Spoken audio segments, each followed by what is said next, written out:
Fẹ́ ẹnì kejì rẹ gẹ́gẹ́ bí ara rẹ. Kárìn ká pọ̀, yíyẹ ló ń yẹni.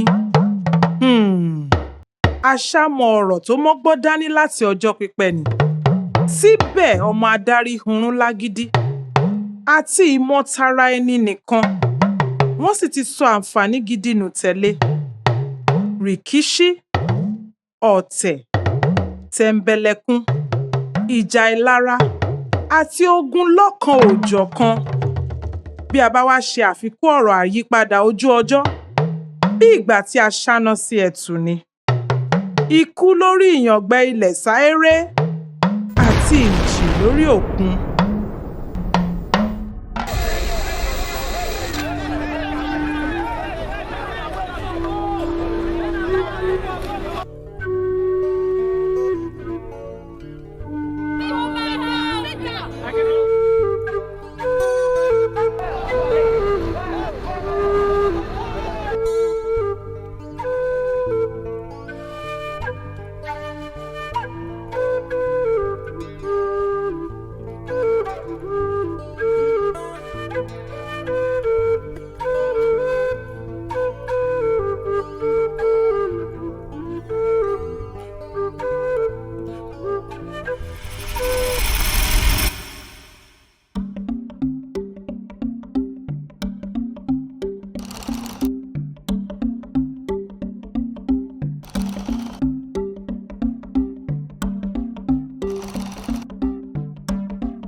Since we made the announcement, we gave them 2 weeks notice.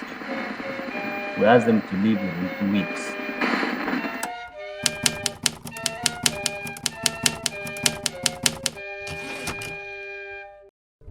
It's 1983. President Shehu Shagari of Nigeria has ordered for the deportation of undocumented migrants. Although this affects many Africans in Nigeria working undercover, it affects mostly Ghanaians, 1 million of us. We went to Nigeria to work as shoeshine boys, sex workers, cooks, masons, carpenters, and also as teachers and lecturers. Well, if they don't leave, they should be arrested and tried and sent back to their homes.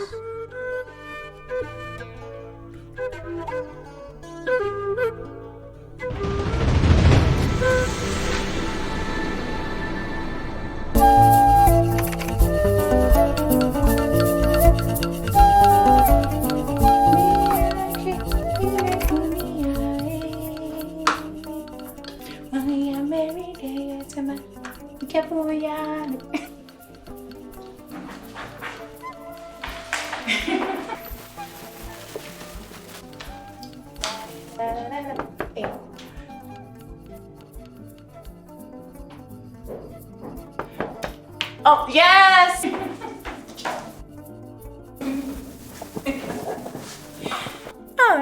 Ijoma, my sister. I'm a one, ma. Please, I brought Chidi. He hasn't done his homework. Oh, And he needs help. okay. No problem. No wahala. Come, Chidi, have a meeting. Oh, come on inside. Let's go enjoy good. Thank you. Enjoy.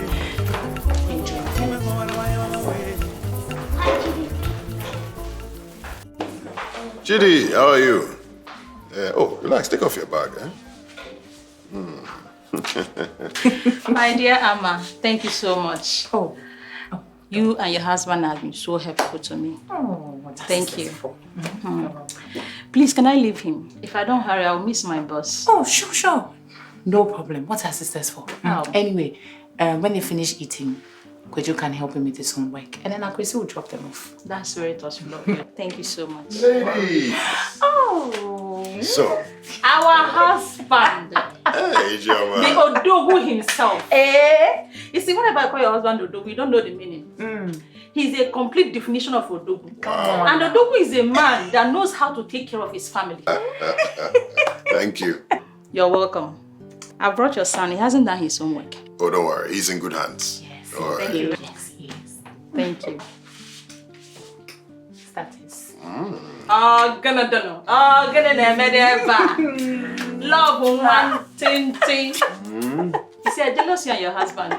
Oh, look, run along now, eh? I'll prepare your treats. I want to know. Oh, double one. Take care, okay? My sister. I said the day God created you and your husband was a Sabbath day, the day he was actually resting. Hey, it's your man. Look at how handsome the man is. And look at how beautiful you are.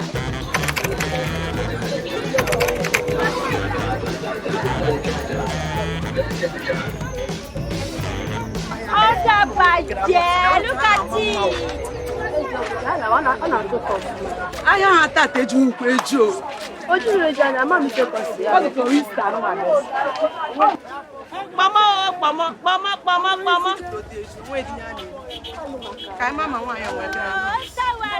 Hey, customer. Money. I told you. She uses charms. No be to be that. Only she enter this market. See how she they say wah. Now let you here. I heard Ghanaians use Juju to sell their market. Imagine now. That is why they are taking all our business for us. Something must be done about this. You can say that again, oh my sister. You can say that again. You said the granite and checkers. Yes. Everything will be done. Yes. I wish it's only in this market that they are treating us like to be good.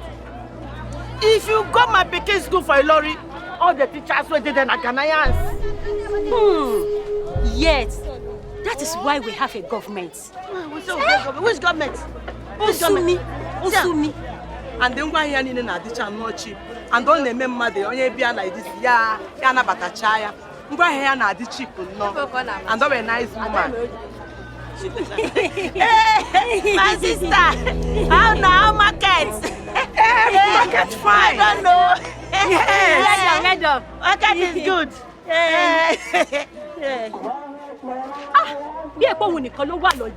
She's selling market the way she like. Look at us. You we didn't sell. We You didn't see what I see. There's what I see. See. Every day her hand they make wah left and right they collect money. What thing? Ìṣera ẹni mọ́lé torí ààbò àti ìró ìbọn. Síbẹ̀síbẹ̀, igi kan kì í dágbó ṣe. Ara kì í sá fún ara. Nítorí pé gbogbo wa náà àtìpó la wáyé wá ṣe. Ọ̀kẹ́ àìníye ọdún ni ọmọ ènìyàn fi ń rìnrìn kèrindò káàkiri ayé. Gbogbo àwọn ìlú.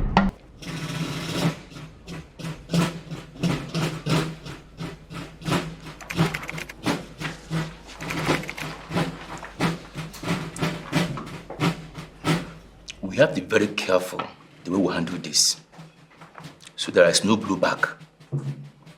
Most of the people to be affected are West Africans, our brothers and sisters, especially from Ghana. No way. Have you so soon forgotten about 1969? When they got rid of us like rats from their country? Alias, compliance order, they called it.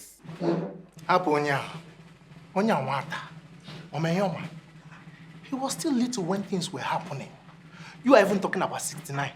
What about the first time they did it was in 54, during the colonial era? 69 was the second time. Two times. This will be our first.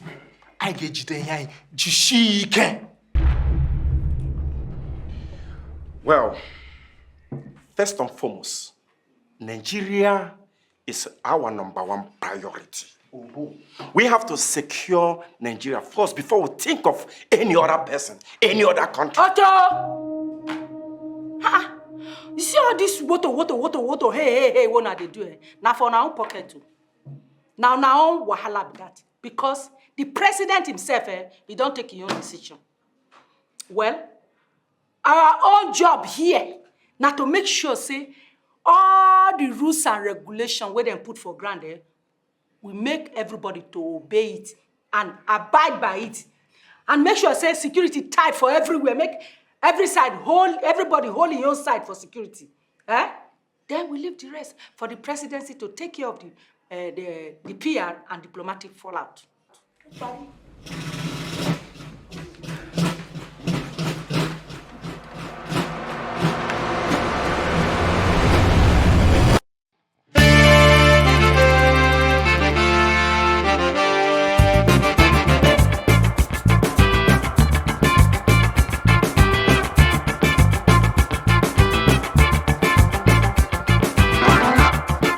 Omo Ghana said illegal immigrants say Omo Brabo Okroma.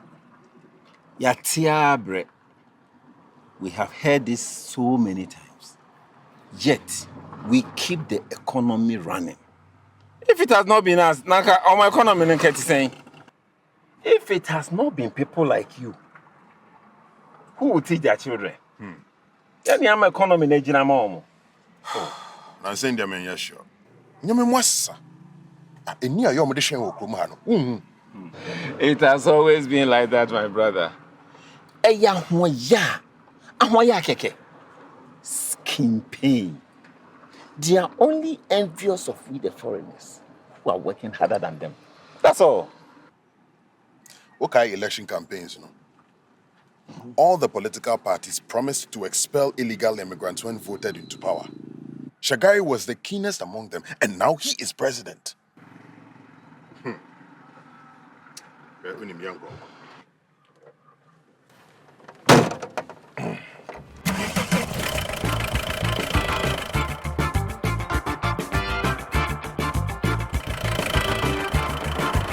Stop! Enter!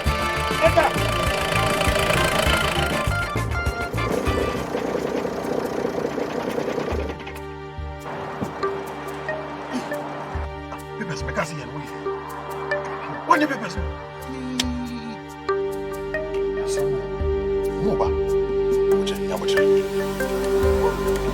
Can't you just there stop? Oh, we've stopped. Come see something. Young man, were you not the one they were stopping there? Young man, where are you coming from? Nationality. Oh, Ghana. Omo Ghana, one Nigeria. What? And you are driving this kind of fine car? It's a normal car. My friend, what do you have in the boot? Oh, no, your boot. The spare tire and just some things. That's all. Where are your papers too? Calm down.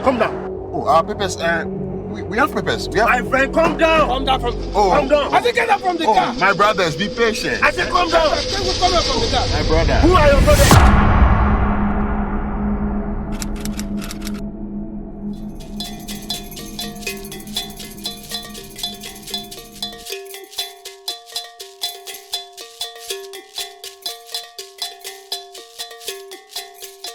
What are the deportees coming home to? What's the state of the nation Ghana? Ghana is in dire straits. Farms are ablaze and flames lick up and devour the food. The Rawlings chain is the new fashion. They will be leaving Nigeria and coming home to food shortages and political upheaval. The economy, the main reason why they left, has worsened. From frying pan to fire, as they say. It's the 31st of December 1981, and Flight Lieutenant Jerry John Rawlings, with a small group of military and ex-military personnel, has ousted the government of Dr. Hilary Mann and is back in power for the second time. Rawlings' first coup was in 1979, a mutiny that evolved into a coup against the Supreme Military Council, chaired by Lieutenant General Frederick Akufu.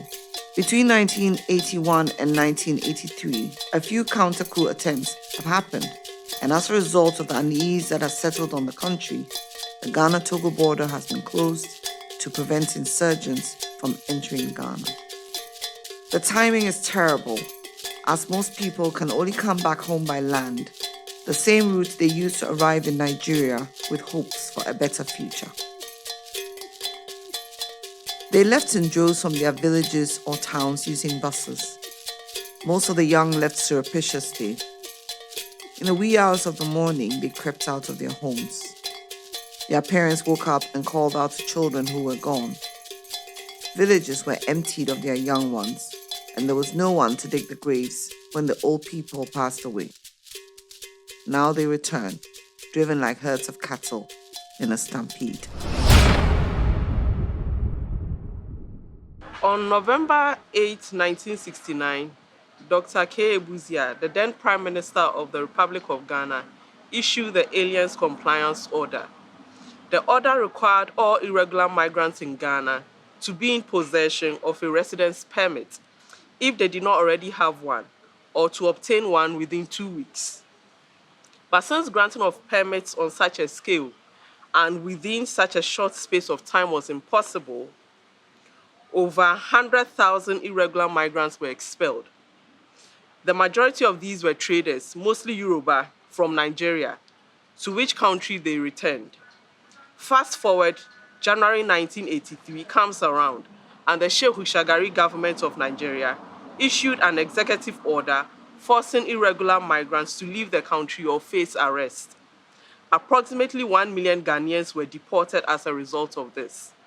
So it is not a wrong assumption to have that it was tit for tat. However, these expulsions should be situated within the broader context of what was happening in the sub-region at the time.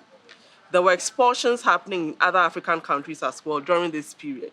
For example, Ivory Coast in 1964 expelled 16,000 Beninois.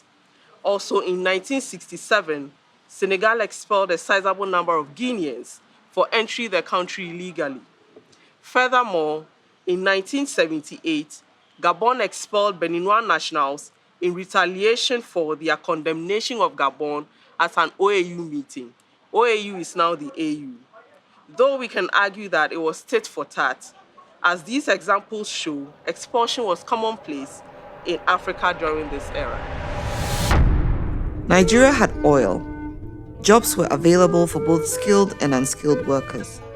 Masons, carpenters, drivers, and a good number of educators struck out in the direction of the oil-rich country. Just as in America, there was a California gold rush in the early 1948. It is estimated that over 300,000 people went to Sutter's Mill, where the gold had been discovered. People will always go where the money is. Do you know, I walked. Just imagine the distance from Tetekwase runabout to Tema. It was so hot that I used my shirt to make a cap. On the way, a white car drove past me and then reversed. The one man in the car asked me where I was going, and I said, Nigeria.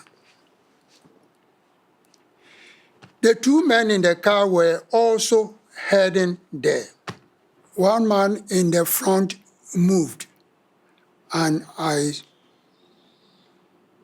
took the front seat. He removed a pie from the dashboard and gave it to me after asking if I had eaten.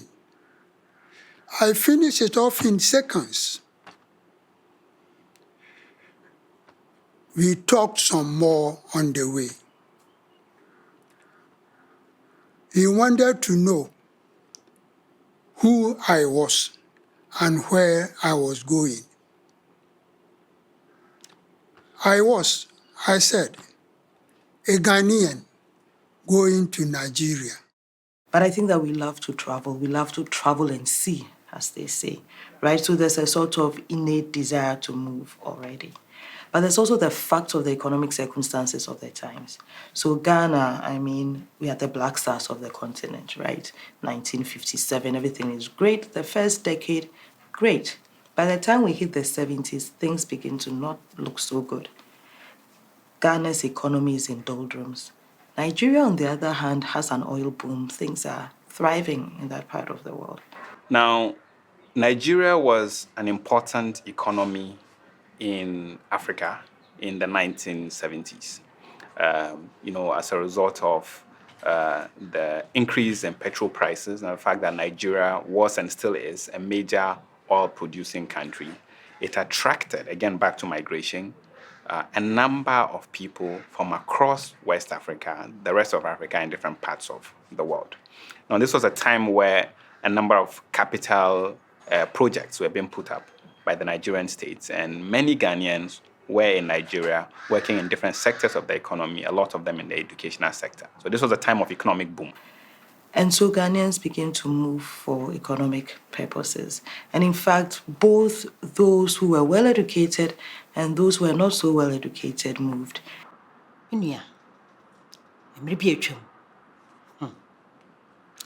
Ghana for yes, you be too kind. It's say sabreno. No come anyhow, any atete.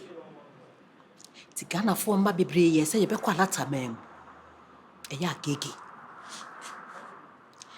Na or how any atete a ne wo ho no na eye tin anokwa na eye kom fita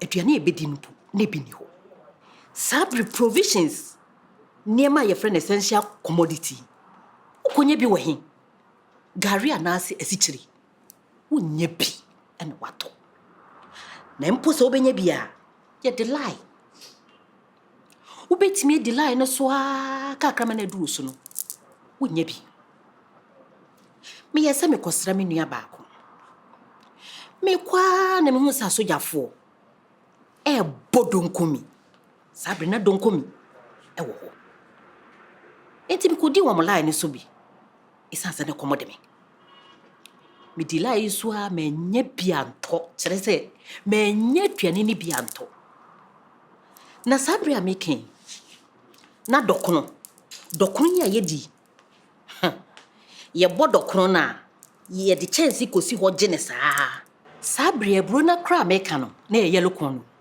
sa yellow corn kra na ye de ma emoa ye nyampo ani ade ye de abosa dokono no amaye na me ken ye nua no e wala tade na enti sa ma wo mo de na kro no eso aso ama isanse na oil abakro ne so enti adwuma wo ho sika wo ho ukonso a ni obediedie na emo na alatafo iba satania from Nigeria boga. He brought in radios. We called it ghetto blasters at the time. And nobody basana, nobody junko for girls because they were popular in town. And everybody was trooping towards them. Womu bedrua. Ese wani ense okachire. Eni on beye. Ni mo be hihye. Ni mo de be fie abra om krofo na chese wo de wo ye nchine kora na wayirem. It was all that the people were talking about. Agege, agege, agege. And the village was emptying out because everyone was leaving for Nigeria. Ti ehye mimi titru ehye menia. Shemenia ya se debi. Intimentra na kom enne. Meni mebusu forsa.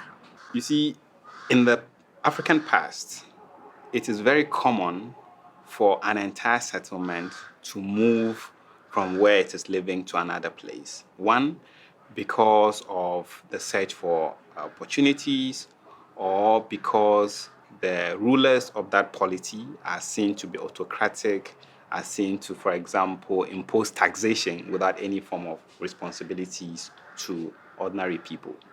But also because that is the way in which livelihoods are structured, okay? So if you take the place you call Ghana today, right? Now, this name Ghana is the name of an ancient kingdom, which straddles the place you call Mali, Guinea today. Now, in the Ghana Empire, it is normal for people from very far all the way to Europe and Asia to come in search of knowledge, but also to come in search of opportunities. So migration, in a sense, is integral to the way in which people make a living, but also to the way in which people conceive of themselves.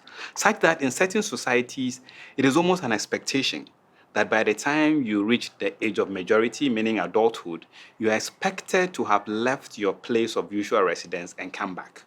Now, in some of those societies, if you do not do that, let's say you are a kid, you grew up over 18 into your 20s, you've never left your settlement, you are considered as a fish trapped in a pond. But once you move out of your place of regular residence and come back, you're equivalent to a fish that is in the sea. You explore the world. Timisumeko.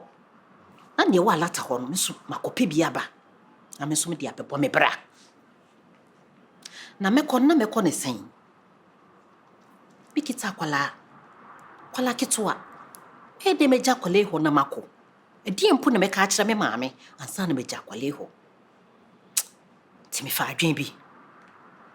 Timi fa adwen se me ye boko. Na bra me maame no wada no. Esan se ono ne dan ewo me nchen kakra nti.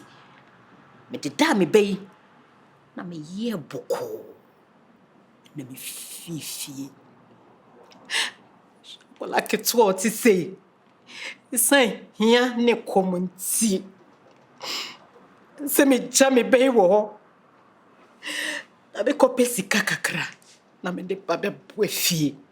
Ghana now, yes, we have the economic crisis also, but it's very different, distinctively different, and people were leaving. I mean, when we talk about the numbers that came back, it was 1 million. Of a population that at the time was, even if we granted that we were 10 million, this is 10% of the population that moved to just one country. And it wasn't because we had nothing else to do. It was because, or I guess it was because we had nothing else to do. We had no choice. We had to go.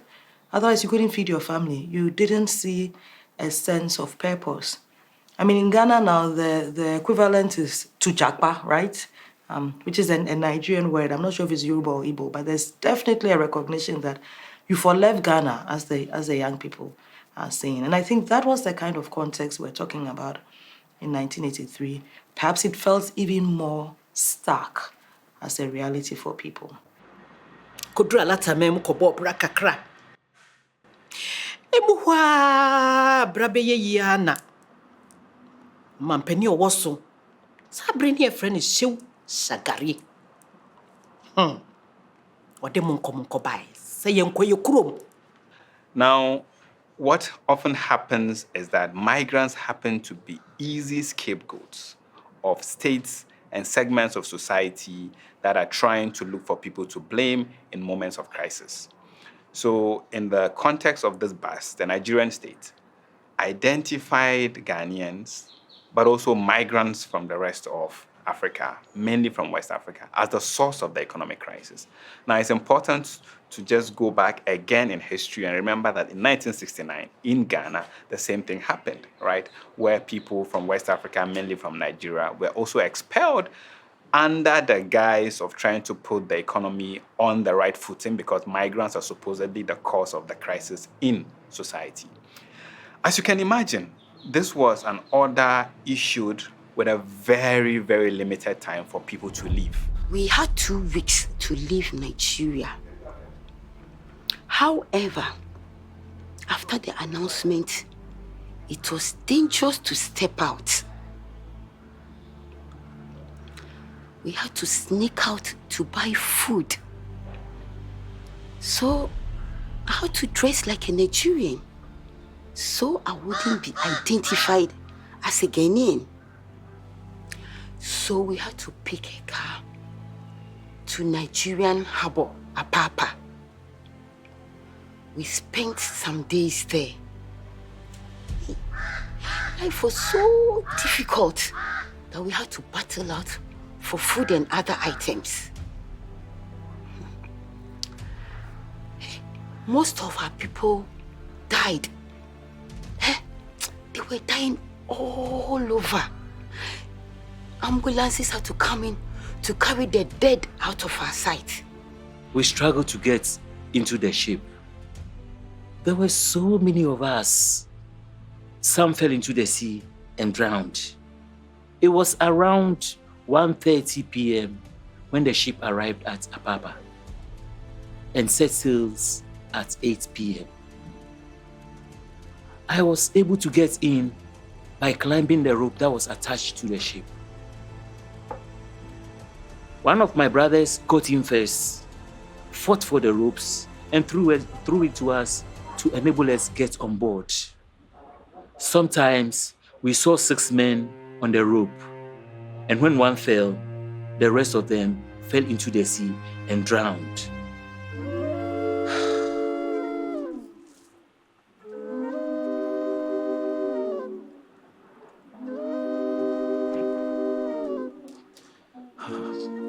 And they never lived to tell their story like I do. People who had lived as friends, people who were part of communities where they saw each other as positively contributing irrespective of where you came from, now began to be depicted in a negative light. To say, oh, actually, those people were a bad influence. We had a great deal of crime because of these migrants. We had moral bankruptcy because of the women who are migrants who are engaging in ABC, right? So what you have is a narrative, okay, that attempts to destroy what was ordinarily a complicated but often positive interaction, okay? And unfortunately, that legacy continues to today.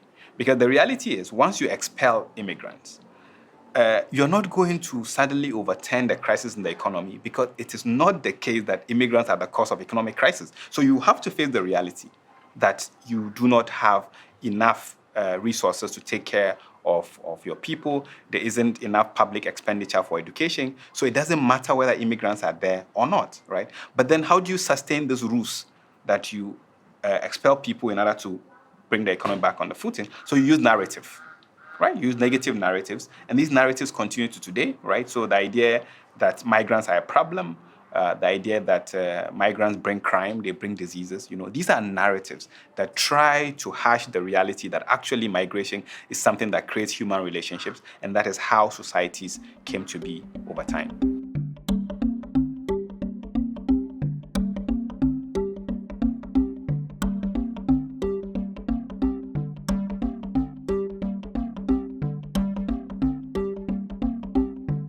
We had a chat with Heidrun Amegaibo, herself a migrant from Germany.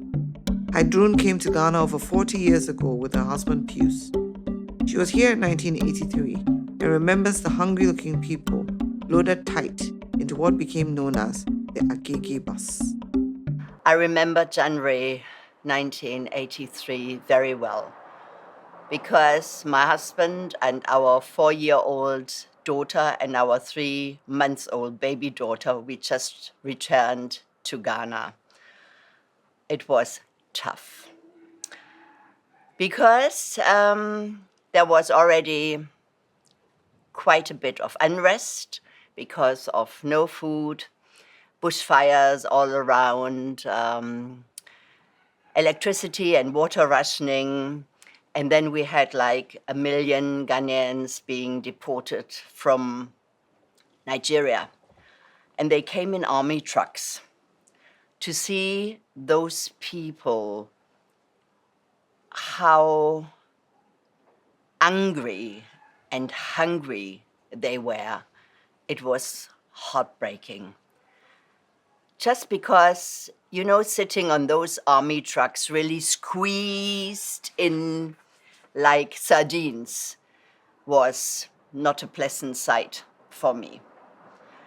Still, I was in a way lucky, despite all the disappointments and the really uproar that was in Ghana then, that I had this baby girl, and I was lucky to have a weighing card from the police hospital that enabled me to go to a few selected stores. I mean, it was only GNTC and UTC in those years, where you could get a bit of essentials, like a bottle of oil or a kilo of sugar. And yes, it was terrible, again, to see all these people who had to leave Nigeria after they had settled there. Some made their home there. One of the immediate consequences was that it led to trauma, right? So if you're living your life and then all of a sudden you have to leave, right? So the abrupt uprootedness of the whole thing led to a lot of trauma for those who were involved. It also meant that people lost properties, people lost their lives.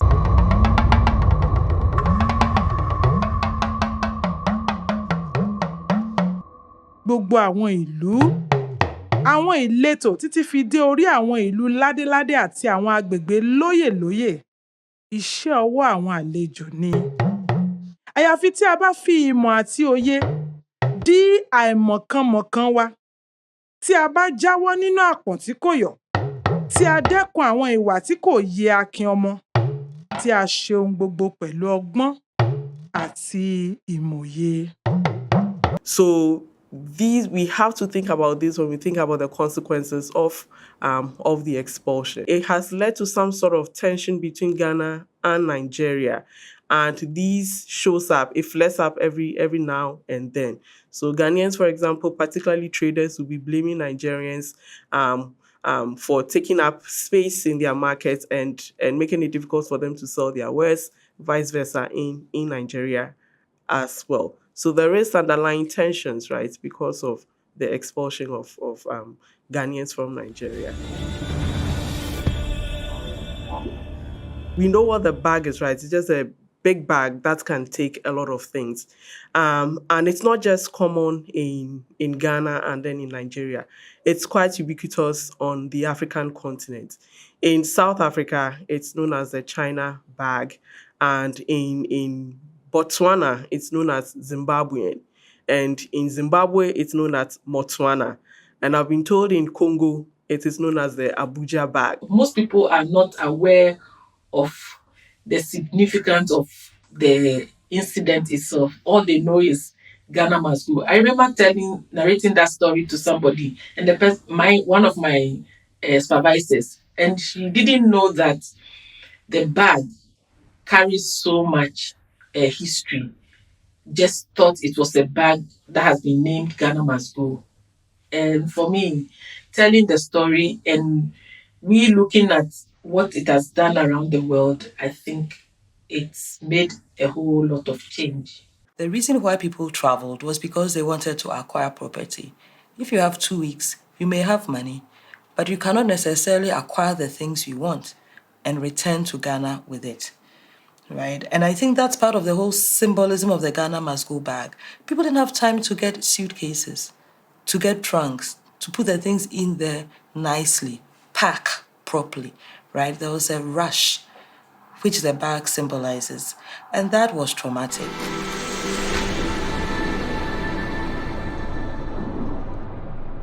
We are all migrants, and our ancestors came from somewhere. So you see, the thing about human society is that wherever you find people, they at some point move from somewhere to that place. Migration is seen as the anomaly and not the norm. And that's a misconception. Migration is very much the norm. We've been migrating since the time of our ancestors. The key thing about all our ancestors being migrants is to show that, migration is not a problem, right? It is actually how human beings have come to populate different parts of the world. And even physiologically, I always say, if you think of the idea of the legs, they're not meant for us to sit down. We have legs, so we move, right? We don't have to be stationary. And people have always moved. And what's different about today's migration is who's moving from where to where. So movement actually becomes an integral part of the way in which we make sense of ourselves, the way in which we discover the world. It is the source of the expansion of knowledge, but also it is how livelihood structures are made. So if you take a place like Accra, for example, now how many people who work and live in Accra are actually from Accra? And we can actually move outside the African continent and think of this in a more global context. I mean, what we know historically from available evidence is that the first human beings originated from Africa, right? And then they moved and populated different parts of the world. So think of a place like the United States of America, right? I mean, this was a place populated by people called Indians historically, okay? Europeans who were trying to look for opportunities because of limited resources in their part of the world, this whole idea of discovery, began to move towards that part of the world, settled. Of course, unfortunately, genocidal violence, a lot of the people were killed. But then over time, this place became a magnet for people from all parts of the world. Such that today, if you go to the US, I think it will be impossible to go to a part of the US where you do not find people from at least 50 countries in the world. Okay, and some of them have simply become Americans, right? And you can take any country and do the same kind of analysis. So the point really is to say that migration is intrinsic to being human.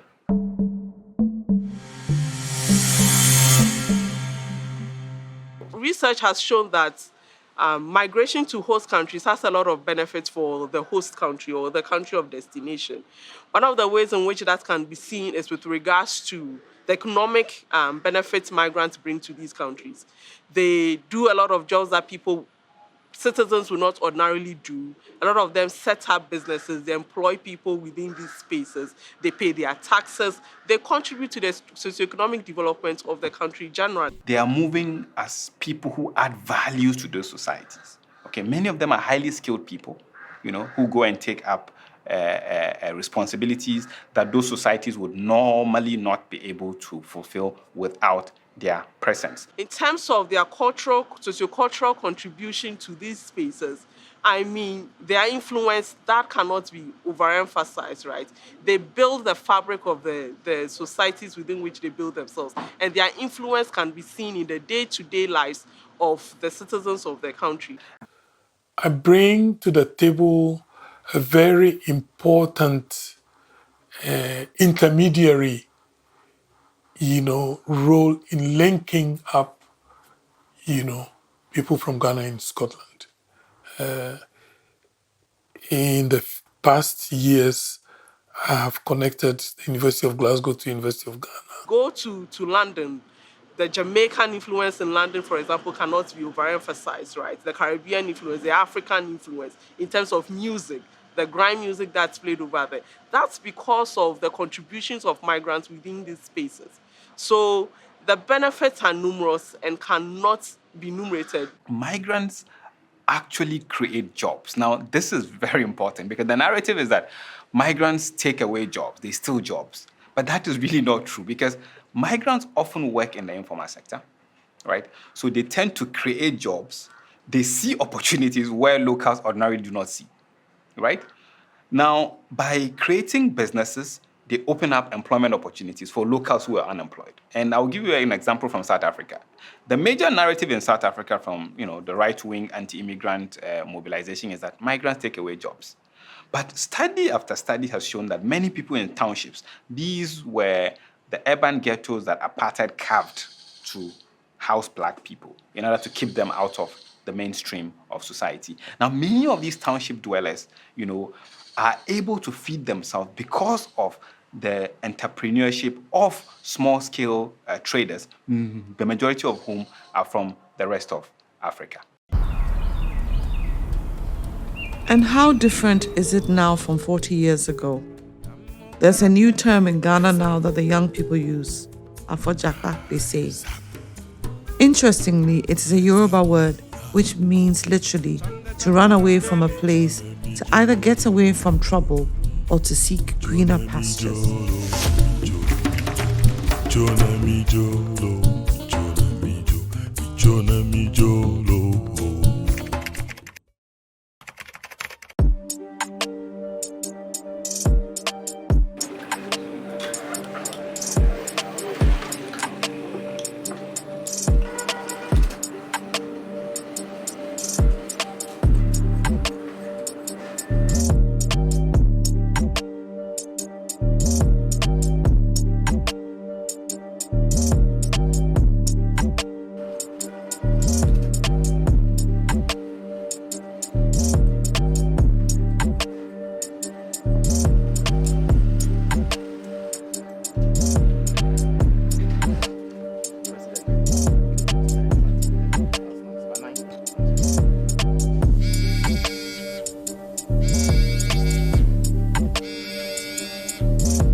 Chairman. Chairman. Ah, Koku. Koku, my guy.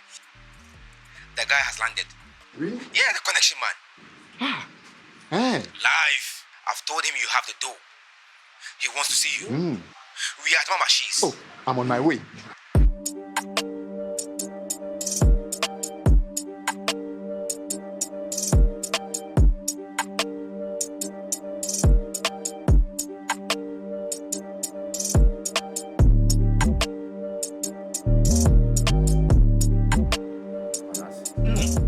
Chairman. Welcome, my guy. Chairman. The number one tailor for Africa. Koku, meet Jeff. Jeff. It's a pleasure to meet you, sir. Pleasure to meet you too. You're looking spiffy in your African print. Oh, this is my handiwork. I need to get me one of them. I got you. So Goku, the man I told you about. Oh. He's lived for 20 years in Texas. He has helped many people move to the US. Bro, so if you want to travel, he's the man to talk to. I'll get you there ASAP. Uncle Chi, you don't speak Chi? Oh, Mitty Tweed, you know very well. But, you know, I'm from Southern Texas. So once an American, always an American. Into the Bena Opesa Uko. Even today, if you can make it happen. I can see you ready and eager. Well, it's going to cost you 1, 2, 3, 4, 5, 6, 7, 8, 9, 10, plus 10, 20 grand. Now make it happen. That is inclusive of your paperwork, your visa, your ticket, 6 months rent, and of course, work when you arrive in the U.S. Tell my guy. That's interesting. Do I get a discount if there are two of us? When we meet me at Bear Market, I want to take him as well, my younger brother. Things don't come cheap these lately, the economy and all. But you know, I can do some 5Gs off. This guy is the real deal. So if you are serious, talk properly. Kofi Kasayu. If you say, now connection my way now, no more wire, mommy. This part panel. I'm in the connection man. We can't show. If you are a legend, Anna.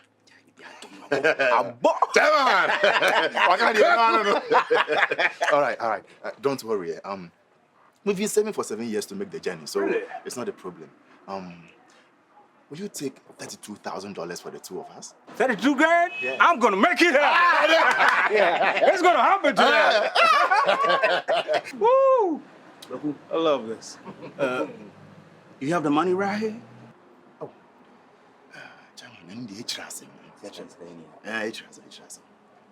No problem. Come on! Yeah, cool. Come on. This is a chance. Oh, it's true.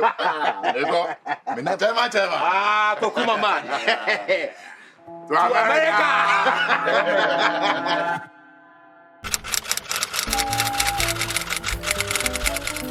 So if I'm given a ticket, a visa, and spending money, will I leave Ghana? Well, my work will do the talking. We have diamonds, we have cocoa, we have a rich soil, but we can't produce enough to feed ourselves. There's also bad leadership, which is accounting for everything we are facing now. And here we have gold, we have oil, which other countries are utilizing, but we are still poor. And our healthcare system is also very poor. So with this centerpiece, it has my face, which is a representation of the Ghanaian youth and what we are going through. So his eyes are looking into the future. He's wondering, he's asking himself, what is he going to do in the midst of all this crisis? There's freedom, there's justice, but we can't see the justice. We have freedom. Well, some freedom. So, back to your question. Will I jackpot?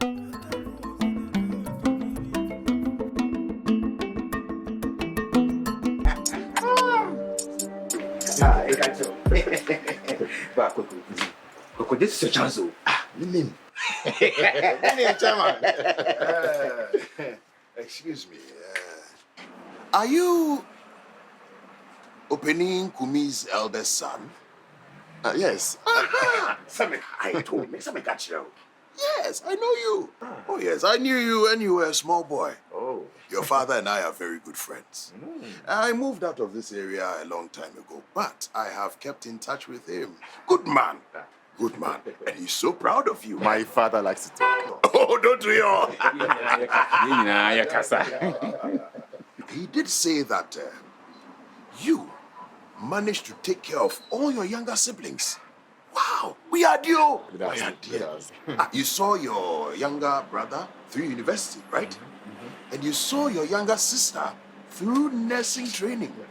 Oh, why are dear? And even you own a big, is it a catering? No, tailoring shop. Yes. With many apprentices. Oh, why are dear? You are a big man now. Kwaku, we have to go. There's work to do. Work no any day. Sanko for connection I'm working. And only work no. Good man. I mean, what are you talking about? As I'm say, Nkomona na umune sa Brentian. Irish Brentian. I say I take Accra. Wait, is that what you do? Listen to other people's business? Kwaku, me dear me share the anymore, sir. My brother dear Onimu. So what Timia Cressy Kabutini $30,000? Dollars. Here going to. So be too kind, so you will know the NB. What are you talking about? What he's trying to say is that the grass is not necessarily greener elsewhere. Maybe for those who are desperate, but not you, Kweku. We need you here. Creative people who create employment. If we had people like you here, we wouldn't have needed to travel. Take it from us. We have been there. Old man, yeah? Just stay in your lanes, all right? Just stay in your lane. What is all this? Kweku, tieni pa. Ahadie, what do you are a boss on your own. Who be too kind, akoye boy, and that's what she will be as. I mean, kind of craving child. I have 2 children.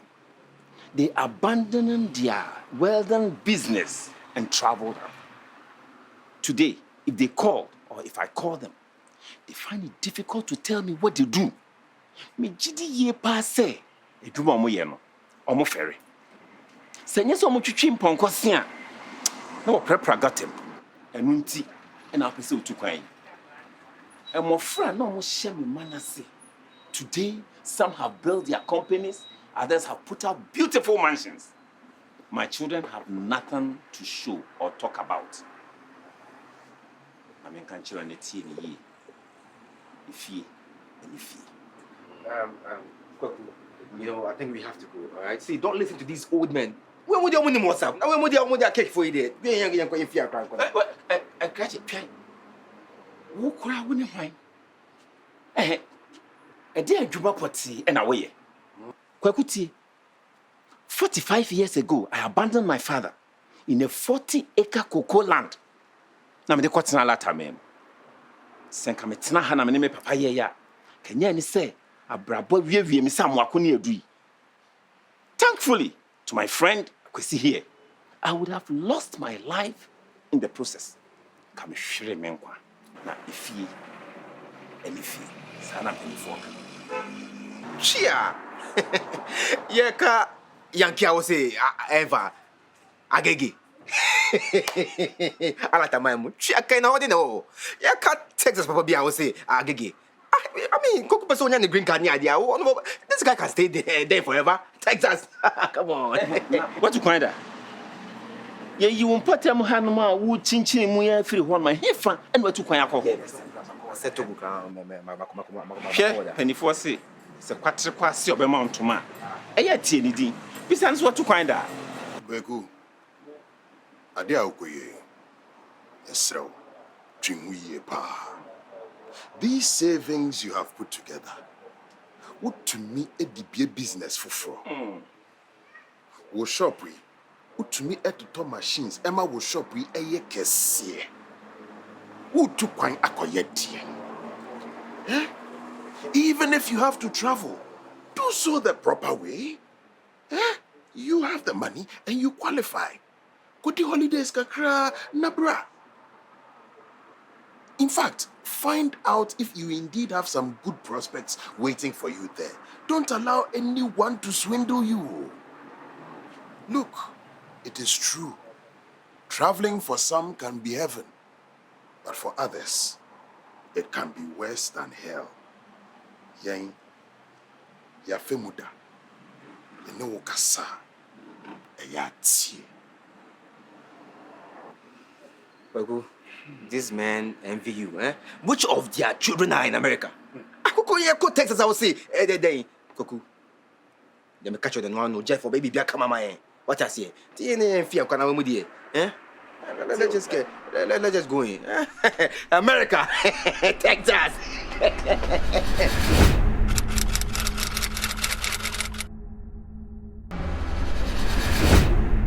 Migrants are human beings. How about that? Right? And when we think about migration, it is looked at as the exception. It's not normalized. But migration is very much a part of our history as human beings. Okay? So one of the lessons is that we have to humanize migrants, humanize migration, so that we see migrants as our neighbors, as people who just want a better life for themselves and their families. If we begin to change the negative narratives around migration, if we begin to change how people are seen and categorized against, their profile, if we begin to look at people just as people, then migration can begin to change, and become what it is capable of delivering, to people who move, but also to the communities in which they settle. Migration brings about diversity. So there's an Akan proverb, right? So Edria is a stick. When there's, say, a nail that's pinching somebody else, it might as well be pinching a stick. It's not you, right? And I think what I want to say here is we should flip that and say when it's pinching somebody, it's pinching you as well. And therefore, you should take that pinch that's pinching somebody as seriously as you take a pinch that's pinching you. We should think about each other. And while we might be located in our countries of origin now, we have relatives, we have friends who are migrants, and we ourselves might in future be migrants as well. And when that happens, we would like to be treated like anybody else. And therefore, we should treat each other the way we would like to be treated.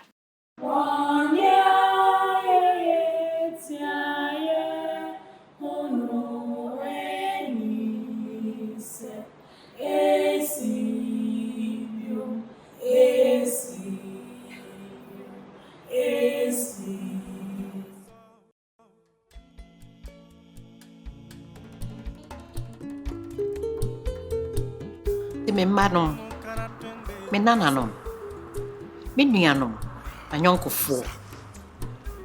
Akwantuo mu sɛm, ɛnyɛ bɔkɔɔ, ɛna ɛnyɛ bɛtɛ. Ɛdi wei tumufo. Sɛ ansa na obetu kwan no. Bisɛm yie. I still feel if the youth have in their mind to work hard here, there is no greener pasture somewhere else. It's only how you water your lawn. Emma obia na daw se tu kwan se woyɛ wadwene sɛ obetu kwan so a memfa nyonko bɔne bia bibia hwɛ nyonko papa ehia wa obetumi aboa.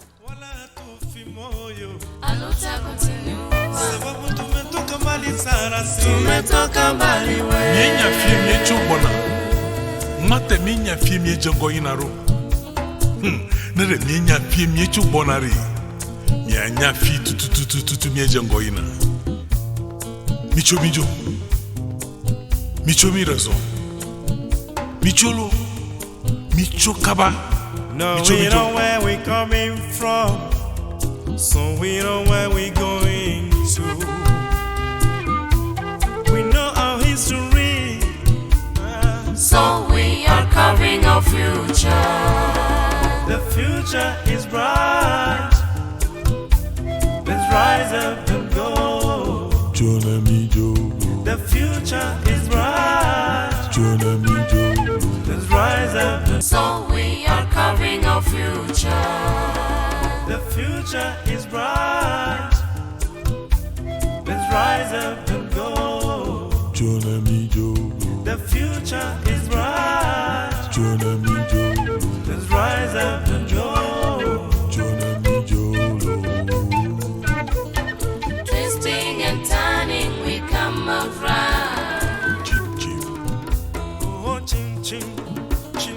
Twisting and turning, we come out right. Ching, ching, ching. Love is your love. Love is your